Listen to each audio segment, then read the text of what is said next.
마테오가 전한 거룩한 복음입니다. 주님 영광 받으소서. 그때 예수님께서 군중에게 말씀하셨다. 하늘나라는 바다에 던져 온갖 종류의 고기를 모아들인 그물과 같다. 그물이 가득 차자 사람들이 그것을 물가로 끌어 올려놓고 앉아서 좋은 것들은 그릇에 담고 나쁜 것들은 밖으로 던져버렸다. 세상 종말에도 그렇게 될 것이다. 천사들이 나가 의인들 가운데에서 악한 자들을 가려내어 불구덩이에 던져버릴 것이다. 그러면 그들은 거기에서 울며 이를 갈 것이다. 너희는 이것들을 다 깨달았느냐? 제자들이 예 하고 대답하자 예수님께서 그들에게 이르셨다. 그러므로 하늘나라의 제자가 된 모든 율법학자는 자기 곳간에서 새 것도 꺼내고 옛 것도 꺼내는 집주인과 같다. 예수님께서는 이 비유들을 다 말씀하시고 나서 그곳을 떠나셨다. 주님의 말씀입니다. 그리스도님 참여합니다.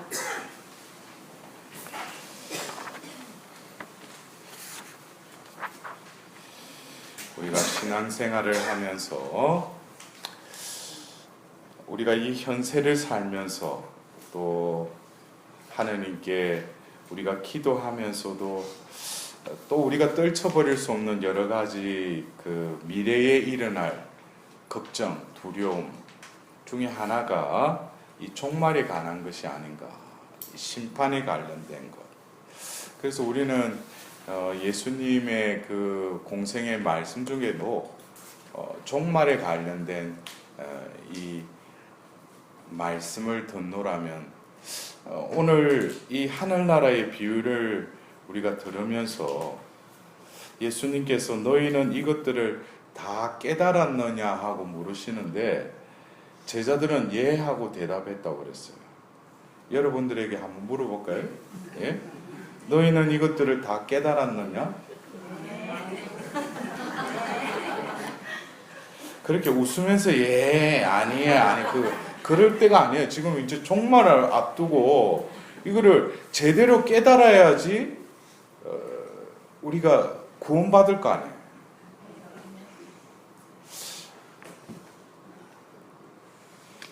어떤 면에서 우리가 이 생을 사는 데 있어서 신앙생활을 하는 데 있어서 또 우리가 하나님을 섬기고 하나님 안에서 살아가는 데 있어서 우리가 죄를 지을 수밖에 없지만 내가 이 죄를 짓는 데 있어서 만일에 내가 오늘 이를테면 오늘 말고 좀 더 구체적으로 몇 시간 후에 내가 이 세상을 떠난다 그러면은 그래도 이 말과 행동을 하겠느냐 이거예요. 우리는 너무 어떤 때는 이 천국의 개념도 그렇고 어떤 이 심판의 개념을 어떤 추상적으로 하고 있어요.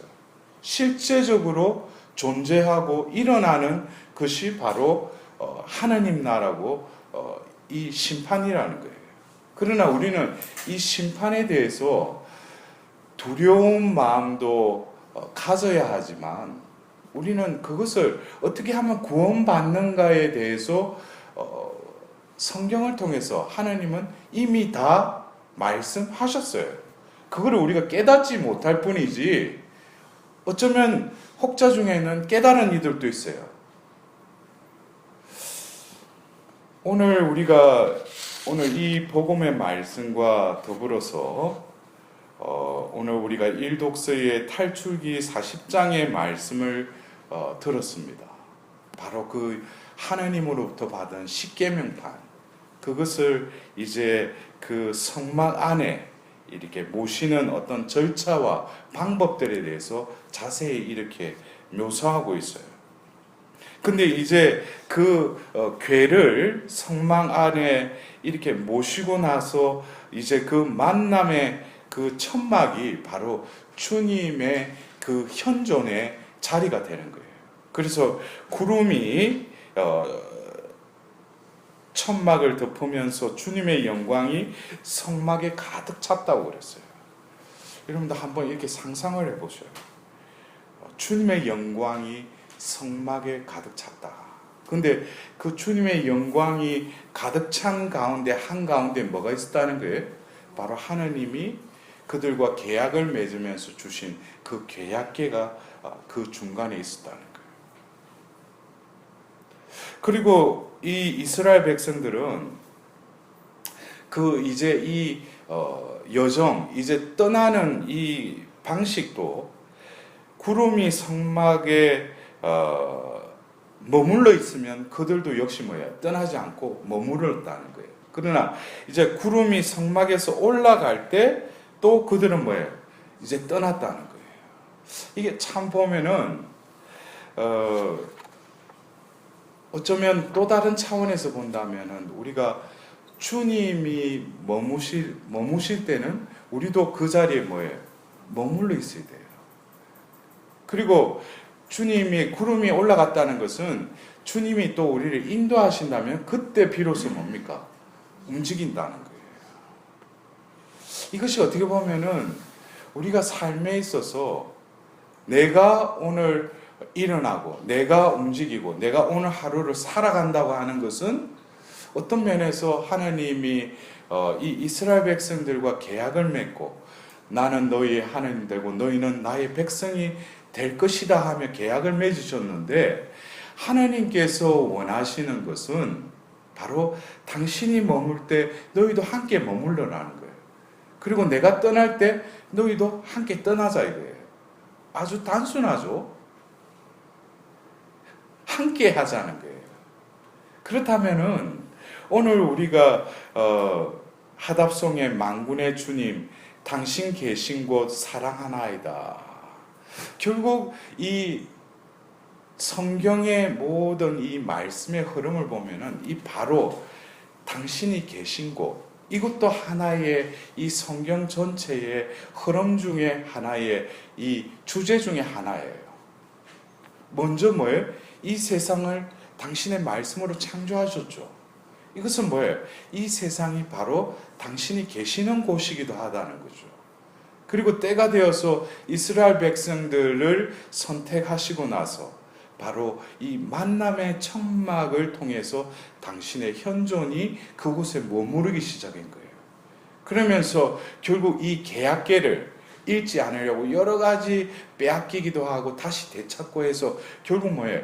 솔로몬 성전에 이제 계약궤를 모시게 되며 하나님께 온전한 제사를 봉헌하게 되죠. 그곳에 주님이 계시니까. 그러나 결국 1년에 대사제만 들어갈 수 있는 그 지성소의 희장이 바로 예수님의 축자, 예수님의 죽음의 그 시간에 어떻게 해요? 그 희장이 찢어졌다고 그랬어요.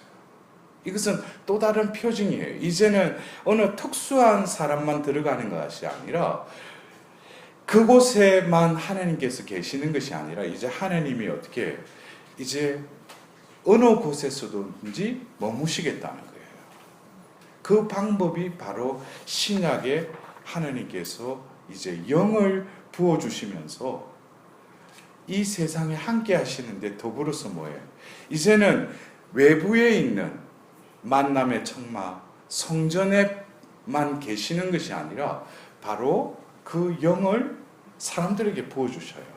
그러면서 우리 안에 이제 하나님이 계신 집이 됐다는 거예요. 그래서 바오로 사도는 고린도인들에게 보낸 편지에서도 이 엄난한 문제를 다루면서 그 고린도인들에게 뭐라고 하냐면 여러분들의 몸은 이제 여러분의 몸이 아니라는 걸 모르십니까? 바로 예수 그리스도의 피로 여러분들의 몸을 사셨다는 거예요. 그러면서 여러분은 살아계신 성령의 성전임을 모르십니까? 그래요. 그러니까 우리 몸도 우리 게 아니라는 거예요.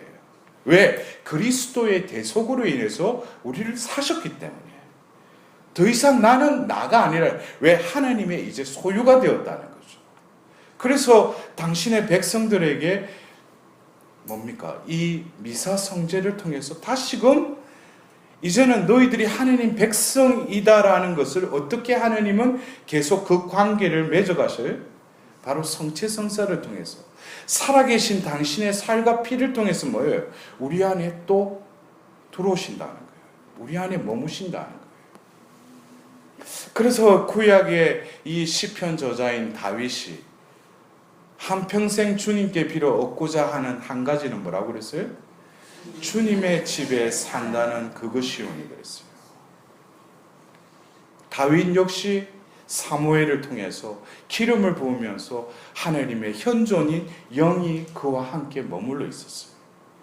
바세바와 정을 통하고 나서 바친 이 시편 51편의 그 기도를 통해서도 나에게 이 거룩한 영을 거두가지 말라고 그랬어요.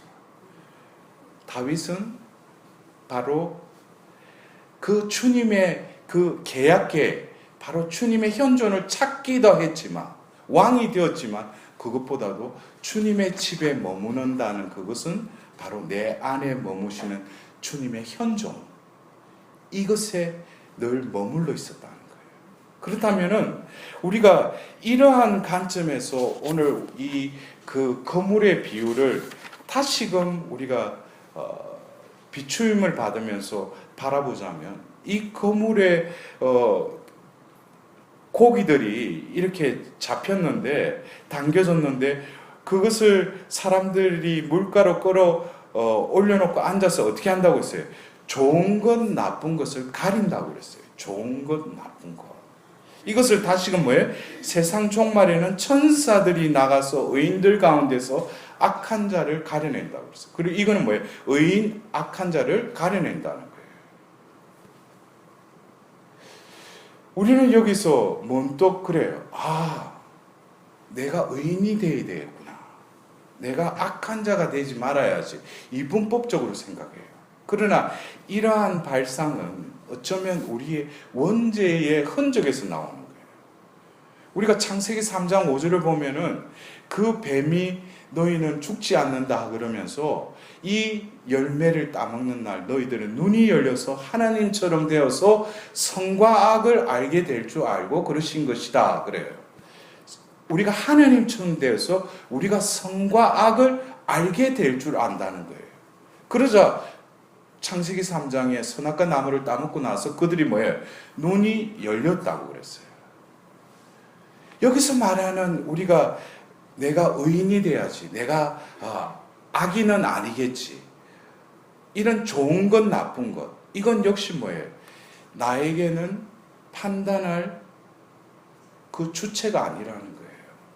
하느님만이 선과 악을 구별할 수 있는 분이셔요. 그래서 우리가 많은 어떤 혼란 속에 빠지는 것도 결국에 내가 선한 것, 악한 것을 뭐예요?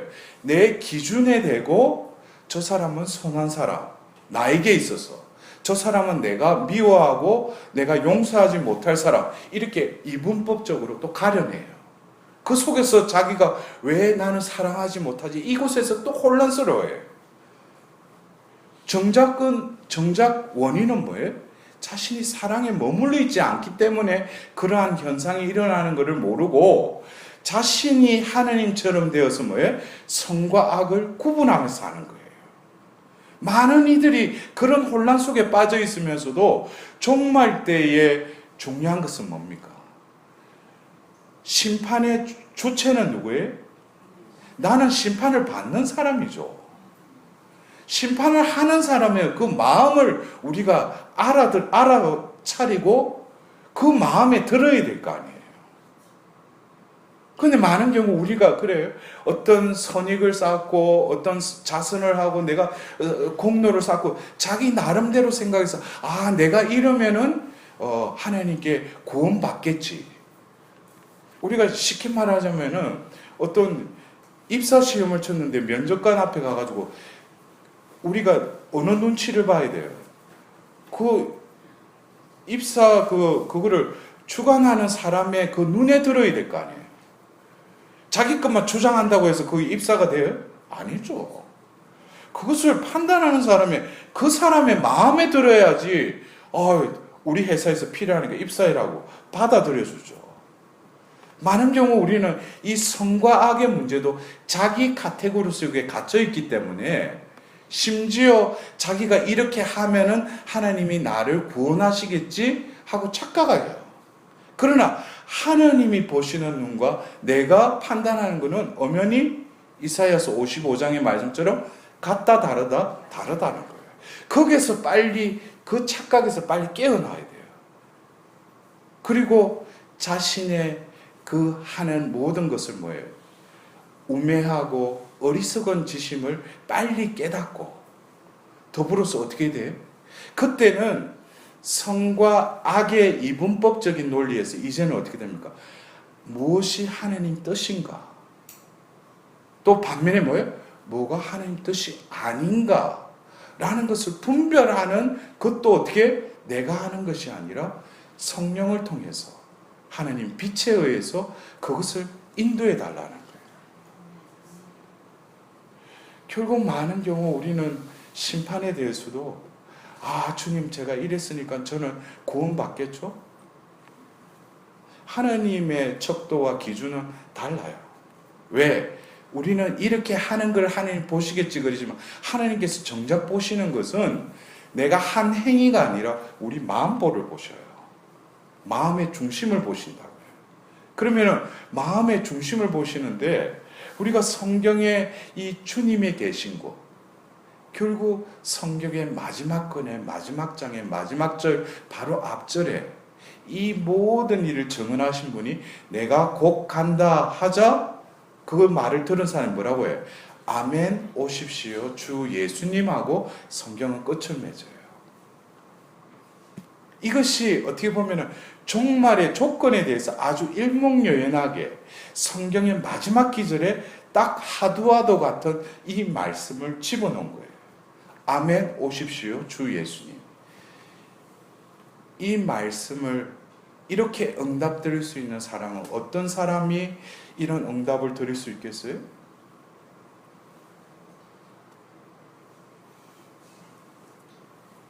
그러니까 아직 뭐예요? 제가 아까 그랬잖아요. 깨달았느냐 했는데 뭔 소리 하는 거예요? 결국 뭡니까? 아멘 오십시오 주 예수님은 바로 내 안에 늘 항상 예수님의 그 현존과 머무르고 늘 주님을 내가 아니라 나의 주인으로 모시고 살아가는 자는 그렇게 응답 드릴 수 있다는 거예요. 아멘 오십시오 주 예수님. 그 결국 뭡니까? 바로 심판주이신 그분이 한 존재를 바라볼 때 너 나를 많이 닮았구나. 이것은 외향적인 것을 보는 게 아니고 존재의 그 마음의 중심을 보면은 누구를 모시고 있다? 바로 심판주이신 그분을 모시고 있는 자가 바로 나를 닮은 자예요. 그렇다면은 우리가 살아가면서 왜 골방에서 보이지 않는 하나님께 기도하라고 했는지, 왜 자선이나 단식을 왜 보이지 않는 하나님께 보여라고 했는지, 그것은 보이지 않는 하나님은 우리가 볼 수 있는 영역을 뛰어넘어서 우리도 채 모르는 우리의 마음보를 하나님은 보고 계시기 때문에 그런 감각을 우리가 익혀야 된다는 거예요. 그래서 종말이라는 것은 어쩌면 오늘이 바로 구원의 때요, 자비의 때예요. 바로 오늘이 나의 선택의 기로에서 주님을 주님답게 해드리는 삶을 살 건지 아니면 나가 주님 행세하며 살 것인지 그것을 선택하는 날이기도 해요. 진정으로 주님 안에 사는 자는 참으로 행복하도다. 그러한 자는 마음이 가난한 자요. 그들에게는 뭐야? 하늘나라가 그들의 것이다. 그랬어요. 여러분들 어쩌면 내가 신앙생활을 하면서 구원받기에 합당한 자가 되도록 오늘 하루도 지내지 않는다면 신앙생활은 뭐예요? 겉도는 거예요. 알맹이 없는 신앙생활을 그냥 몸만 반복적으로 할 뿐이에요. 내가 사는 것이 아니라 그리스도가 내 안에 사십니다. 그것은 바로 다윗의 고백처럼 내 한평생 주님의 진에 산다는 그것이 얼마나 주님께 드릴 수 있는 마지막 소원이라는 거예요. 우리들도 오늘 이 미사를 봉헌하면서 진정 두려움의 그 심판이 아니라 주님의 얼굴을 마주뵈고 기뻐할 수 있는 그 순간을 설레이는 심판으로 다시금 하나님께 자비를 베풀어 달라고 오늘 이 미사 중에 간절히 기도드리도록 합시다.